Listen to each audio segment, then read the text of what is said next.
Oke bro, kita edisi off ya di tambang. Sekarang kita gerbek tongkrongannya Marco. Oke bro, kita gerbek. Dia lagi ngapain aja kok malam-malam pulang kerja? Ini dia bro. Ini masternya Hino. Ini masternya Hino. Kita gerbek dia pulang kerja. Dia pulang kerja teman-temannya. Jadi pengen tahu apa aja sih kegiatan Marco kok pulang kerja. Nah ternyata dia sama soib-soibnya lagi nongkrong aja deh. Nongkrong aja. Ya kita malam kayak gini nih. Hampir ya? Hampir. Setiap malam sih. Hampir tapi ya. Hampir tiap malam. Jadi pulang aktivitas teman-teman, dia buang capek, buang lelah, buang penat, jadi dia nongkrong gitu.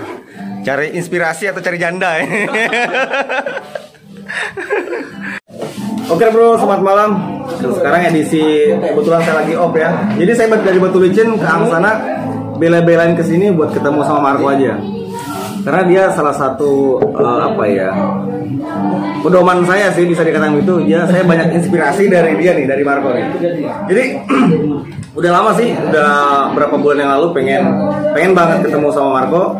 Cuman kali ini ada waktu yang lenggang, jadi kita ketemu. Sekarang teman-teman edisinya cuman mau ngobrol-ngobrol aja sih, ngobrol-ngobrol sama Marco, lama nggak ketemu kan.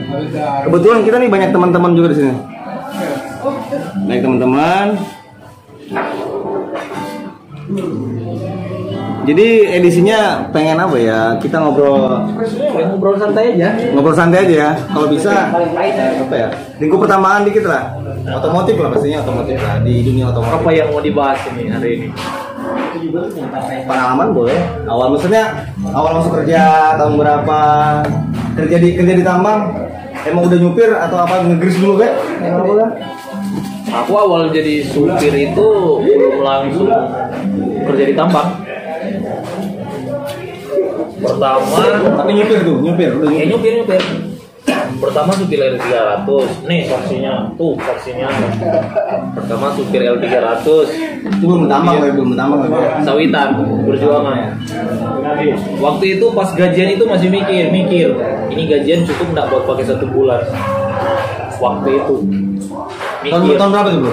Sampai cuci beras aja pakai air coklat dulu. Alamak, air beneran, sumpah. Masa air coklat itu air keruh? Oh iya, yang waktu kering. 2018 ya. Waktu kering, waktu musim panas. Pernah ngalamin kayak gitu. Tuh. Malam lembur ya kan? Tiap malam lembur. Ngurusin penyu, ngurusin si bos yang sudah realnya minta ampun. Bos itu bosnya. Iya, bos kan itu punya 2 karakter tuh, nggak mau dibantah dan selalu benar. Iya. Bos kayak gitu tuh, pas satu ya. Nah, intinya ya prosesnya di situ sih. Kemudian baru jerumus ke dunia tambang. Jerumus.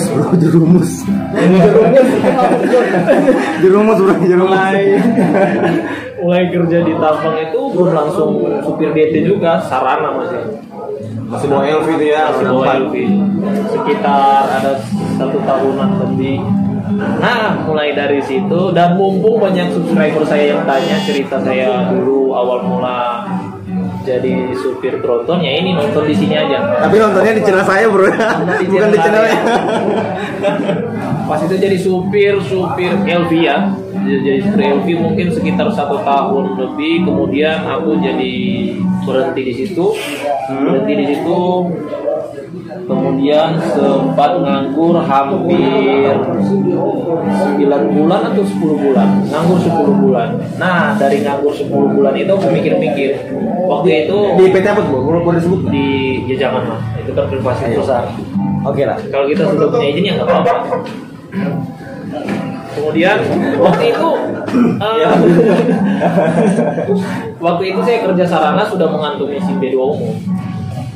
Itu bawa sarana masih itu ya? Tapi udah mengantongi SIM B2 umum. Takutnya aku tembakan bro SIM-nya. Enggak lah. Kita real ya. Memang sesuai proses. Kemudian dari situ saya waktu itu mikir kerja gimana supaya biaya hidup saya di sini bisa tercukupi. Ya mau nggak mau ya nekat-nekatan. Padahal waktu itu belum pernah buat tronton. Belum pernah waktu itu ya? Belum pernah. Mentok di BS. BS ya? BS. Oh PS. Kalau diesel itu ya?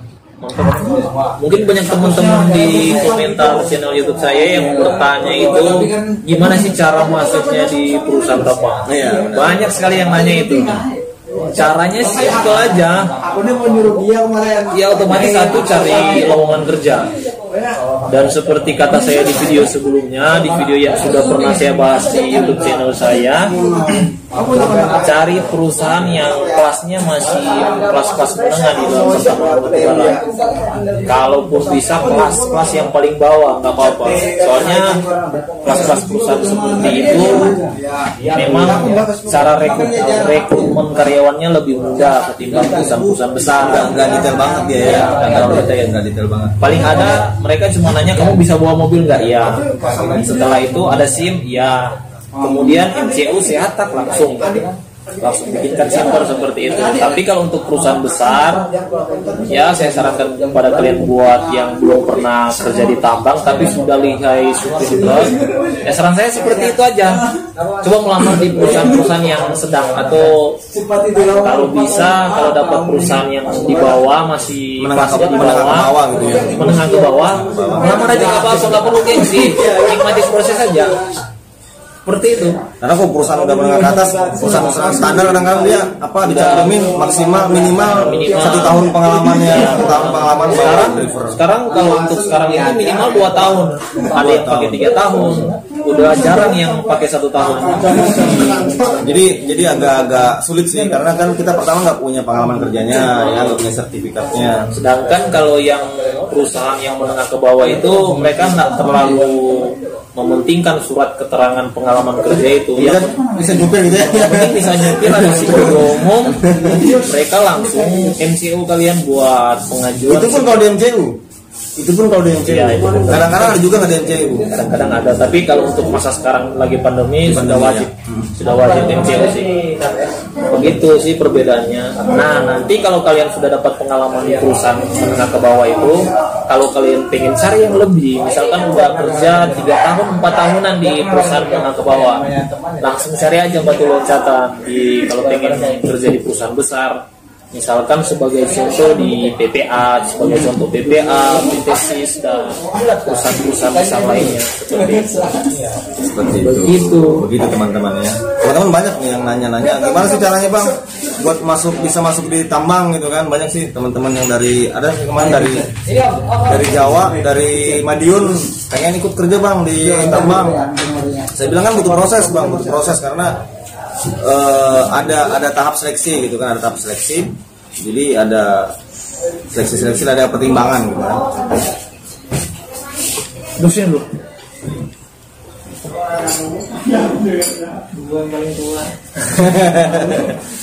Bikin channel ini terinspirasi dari ini bro.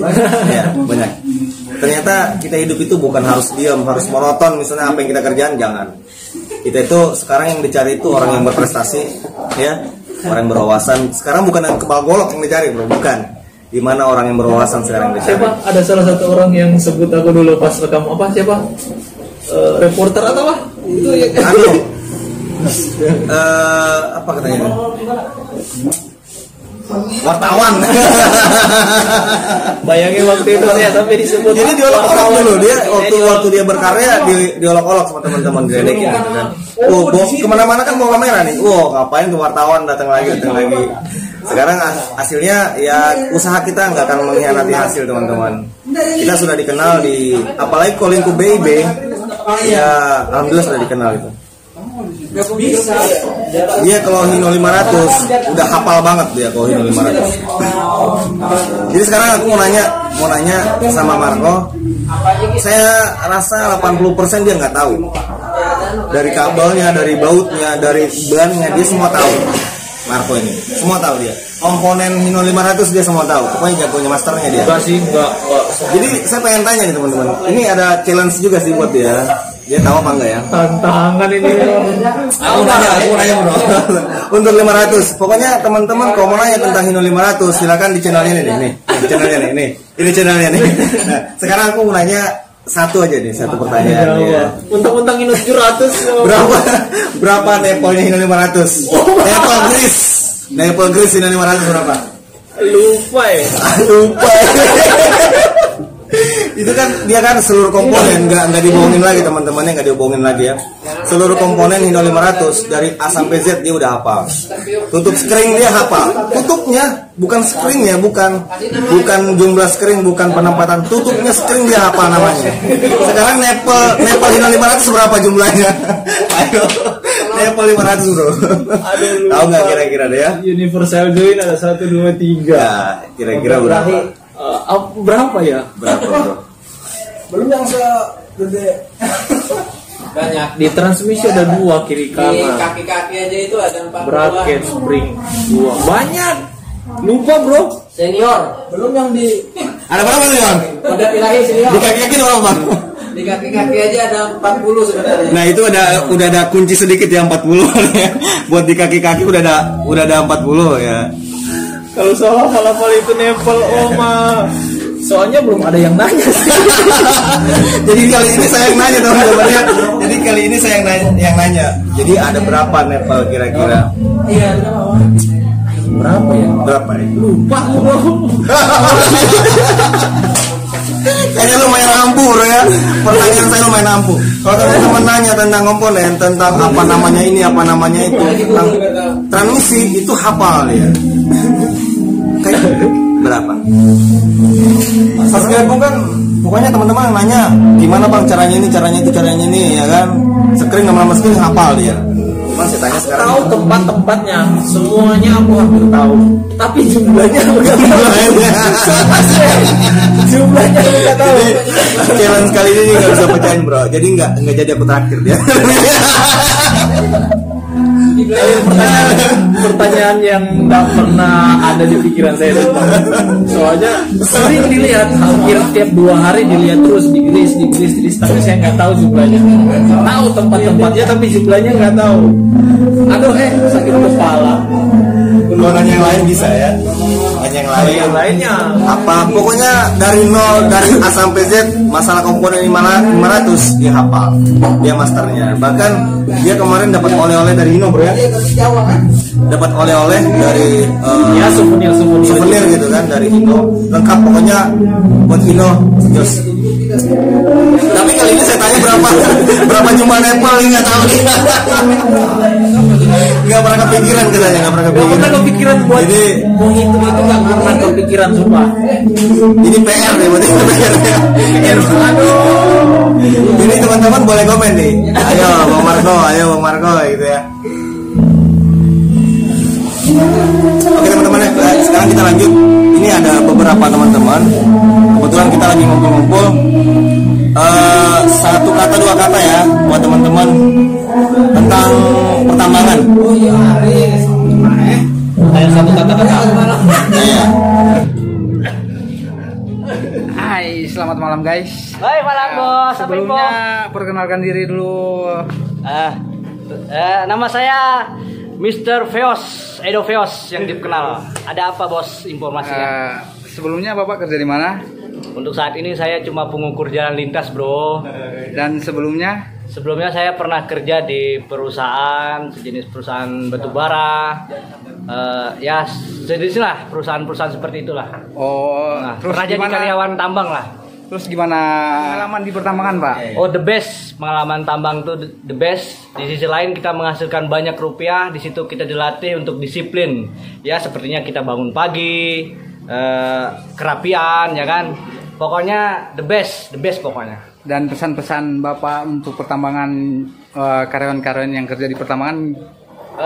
Pesan saya kepada semua rekan-rekan yang ada di channel ini, tetap utamakan selalu safety first, selalu jaga kesehatan yang banyak lah, yang fit ya kan. Intinya tetap selalu semangat, jaga kesehatan, fit. Tolong sampaikan bagaimana dan apa yang harus kita lakukan di saat kita sebagai karyawan perusahaan. Begitu Pak. Ya kalau masalah karyawan intinya taat aturan lah kan. Ya, dan jangan pernah sepelekan masalah safety karena itu salah satu keselamatan untuk kita. Ya itu aja. Terima kasih. Pengalaman terpahit dan termanisnya Pak? Ya kalau terpahitnya itu kena masalah speed gun karena anggap remeh kan. Speed gun itu apa Pak? Mohon maaf, mungkin teman-teman di lain itu nggak tahu.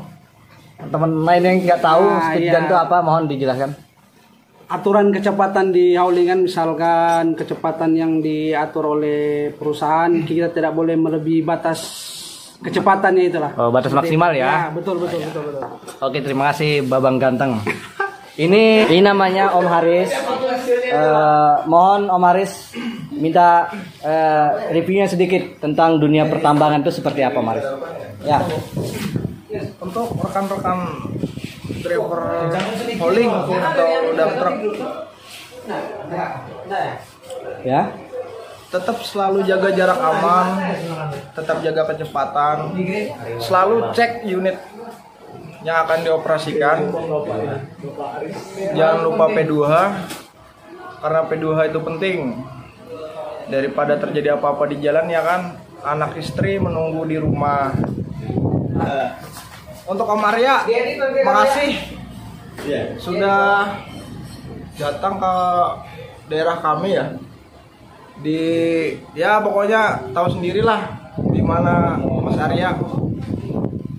Sukses terus untuk Mas Arya. Selalu di-share ilmu-ilmu yang terbaru untuk unit-unitnya. Semoga sukses selalu. Oke. Aja. Saya ingin bertanya kepada Bapak Marco tentang P2H unit yang baik dan benar itu bagaimana? Oke, salah satu aja ya yang faktor komponen yang paling penting yang selalu saya ingat setiap hari dan setiap saat saya cek itu cuman baut roda.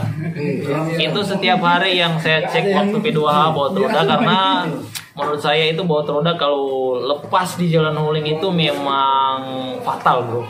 Fatal itu bisa gimana ya? Bisa nyawa kita bisa terancam kalau misalkan baut rodanya itu lepas. Soalnya belajar dari pengalaman tempat kerja saya di sini ya. Jadi mumpung karena ini soal pesan-pesan keselamatan dari teman-teman di sini, tak lupa juga saya pesankan kepada kalian, berkaca di ruang lingkup pekerjaan saya sini, banyak yang sering terjadi roda itu lepas, tiba-tiba lepas.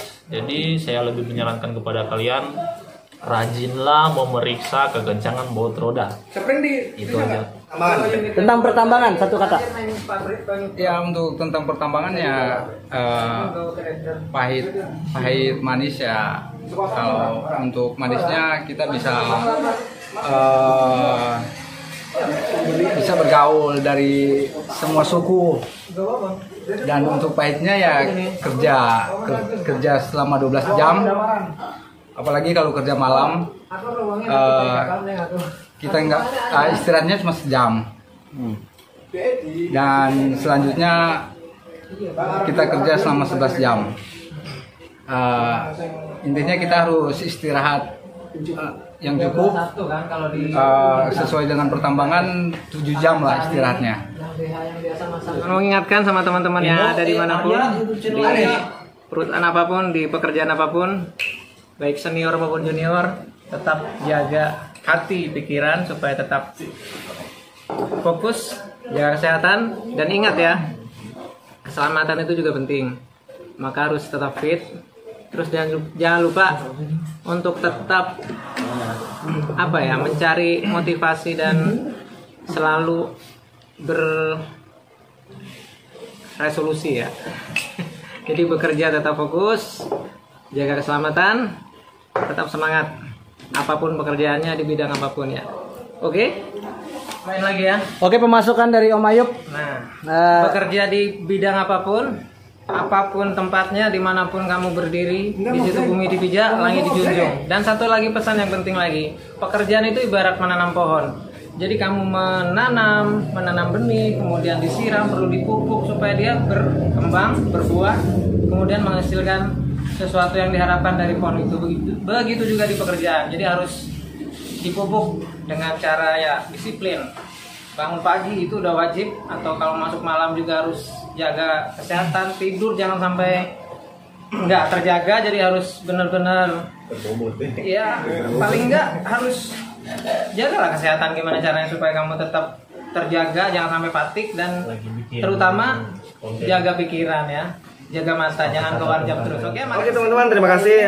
Malam ini kebetulan malam sangat-sangat istimewa buat Marco Tumanken ya, karena dia happy birthday malam ini yang ke 27 tahun. Selamat ulang tahun. Ya, dan saya sudah sangat bangga teman-teman ya, karena saya hadir di sini diterima dan disambut sangat baik, sangat luar biasa, dan disambut dengan teman-teman. Oke, terima kasih untuk Marco Tumanken ya. Jangan lupa kunjungi ya di channel Marco Tumanken, channelnya ini like, komen, dan share, dan subscribe ya. Dan jangan lupa juga untuk subscribe dan dukung, support terus channel YouTube-nya Arya Satria. Makasih. Yang pastinya teman-teman ya, saya banyak dapat inspirasi dari Marco, karena bagaimanapun juga dia sebagai apa ya, bisa dikatakan pedoman lah buat saya, karena dulunya kami itu sama-sama membangun, sama-sama berkarir di perusahaan yang sama. Akhirnya kami itu berpisah. Maksudnya bukan berpisah apa ya, cuman berpisah kami ruang lingkup pekerjaan. Tapi kami tetap sama-sama berkarya. Oke teman-teman, saya banyak mengucapkan terima kasih ya buat rekan-rekan Marco Tumanken, karena kehadiran saya di sini sangat disambut dengan sangat luar biasa, sangat meriah. Jadi lelah saya dari Batu Licin ke Sebamban ini nggak terasa sama sekali teman-teman, karena penyambutannya kru Marco Tumanken sangat luar biasa. Dan kali ini nggak akan terlupakan sampai kapanpun. Jadi pesan kami bersama di sini hanya satu: utamakan keselamatan, kesehatan kerja, dan lingkungan hidup. Safety first, yes!